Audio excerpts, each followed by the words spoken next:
If you look at the temple structure, deep inside the sanctum sanctorum, all you will find is a stone. 6 to 7 feet or 9 feet, including the pedestal, etc. A whole lot of people are ridiculing why this much decoration to a stone. What's there in it? How can you worship this dumb stone as God? To all the idiots who are ridiculing idol worshipping, let's talk science, okay? What is it? It's a rock. What is rock? Rock is made up of metals and minerals. If you go to a valley and shout something, what does the rocks do? It will give you an echo.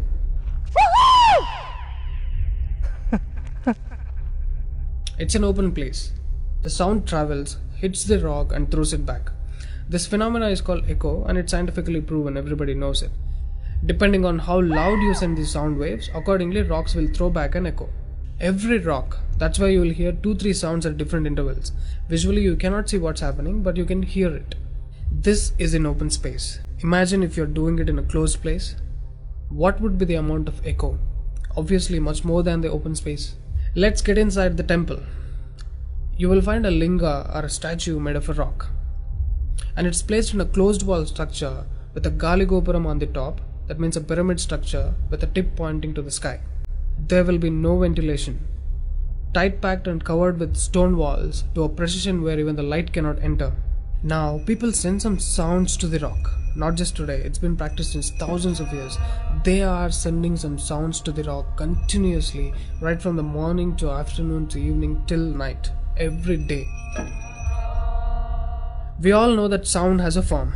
To all the lower IQ people, I'm going to show you a few experiments where particles form different patterns and forms due to various types of sounds. I saw a beautiful music video in this channel in which they show how water, fire, particles respond to the sound. It's an incredible experiment, you must watch it. It is a film to describe to you the effect of cymatic frequencies. Now, 72% of your body is water. 12% is earth, 6% is air, 4% is fire, and the remaining is space. Don't you think this sound has an impact on your system?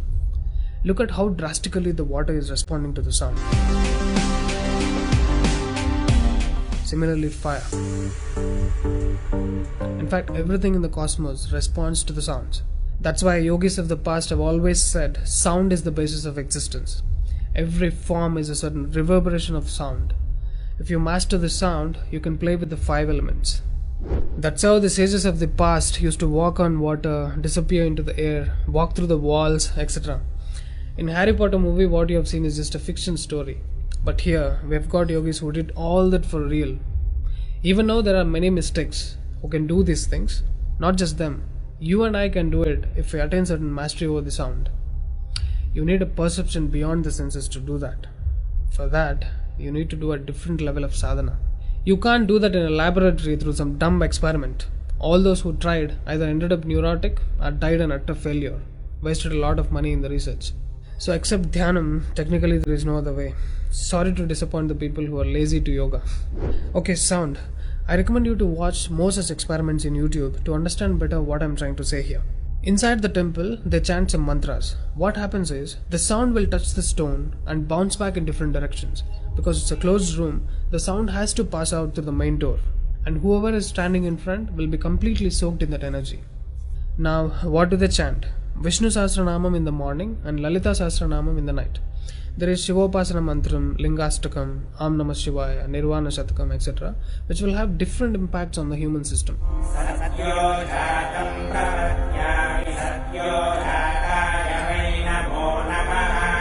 I really wanted to check what impact these sounds have on the human system. So I went to a neurosurgeon to really experiment and document the impact of these sounds on the human brain, the human system. I took my friend Rahul for the EEG test. It's called electroencephalography, where you can see the brain activity, the activity of the nervous system of a person on a computer. We played Lalita Sahasranamam to him.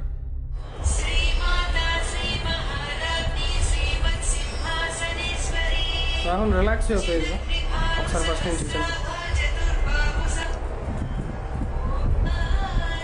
Right.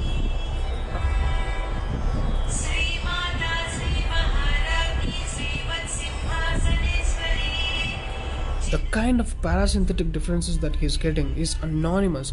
Oh my god, then I understood. These sounds are engineered in such a way that the rhythm of the chant will go inside your parasympathetic nervous system and will put you into deep sleep within 3 to 5 minutes. First thing is, the chant is some thousands of years old. How could these ancient sages know that these sounds impact the parasympathetic nervous system?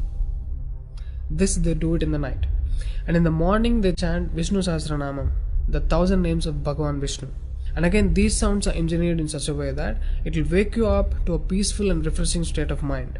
I'm sure most of you are suffering with painful wake-ups, with such an irritated mind that you can't sleep and you don't enjoy waking up. If you listen to Vishnu Sahasranamam in the morning, it will clear all these clutches in the brain and you will be super fresh when you wake up.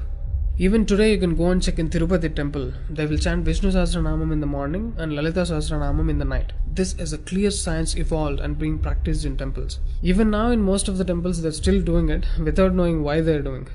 I went and asked one of the priests in my hometown. He said, no, they're doing it since so many years. Or they will say something like, it's good for your health, you will get money, pregnancy, etc.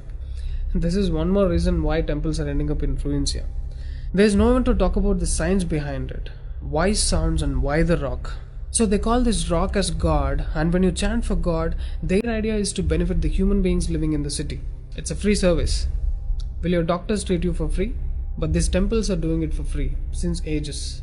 But now, these temples are under attack. It's time to free them from government's control. Temples' properties are being looted. They think too much of gold is available there. You know what? The temple design is such, there will be a Dvajastambham, which is made of some metal, usually gold or copper. Brass is a good conductor of sound, gold is an excellent conductor of electricity, and it has higher receptivity of the energy. To all the idiots who are worried about so much gold being used in the temple construction, just smack them with this video. This is a clear science and most sophisticated engineering that even the modern science has no clue of. There is much more to the design of the temple. The design is such, the energy waves reverberated by the gopuram will pass straight and touch the antenna kind of arrangement here and stored in the energy format. People are supposed to touch it, a lot of people touch their heads without knowing why they are doing it. And then you are supposed to walk into the space which is filled with this energy transmitted by the rock inside.